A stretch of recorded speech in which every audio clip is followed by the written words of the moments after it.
દ્વારકાધીશ મિત્રો, અમારા નવા વ્લોગમાં તમારું સ્વાગત છે. તો હવાનો ઘણો બધો ફૂલ વરસાદ પડતો હતો.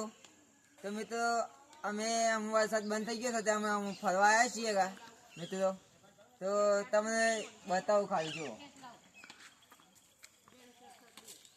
હવે આ પકાઈભાઈનું ઘર છે. અને એક મસ્ત વાત કહો તમારે મિત્રો, મસ્ત વાત કહો જુઓ. આ મારા પકાઈભાઈની ભેંસ ઘણી બધી ફેવરી લગાવી, પણ આની વાઈટ જ નહીં થતી. અને આની મારવા આવે છે. અને આ જુઓ પકાશભાઈ નવું ઘર બનાવ્યું છે. જુઓ ખાલી જોરદાર ઘર બનાવ્યું છે. અને આ પકાશભાઈની રિક્ષા છે. પકાશભાઈની એક ગાડી છે, આવી એક્ટિવાના ગાડી. આ જુઓ. અને મિત્રો તમારા ગામમાં ઘણો બધો વરસાદ પડ્યો છે. જેના ગામમાં વરસાદ પડ્યો હોય એક કોમેન્ટ કરો ખાલી.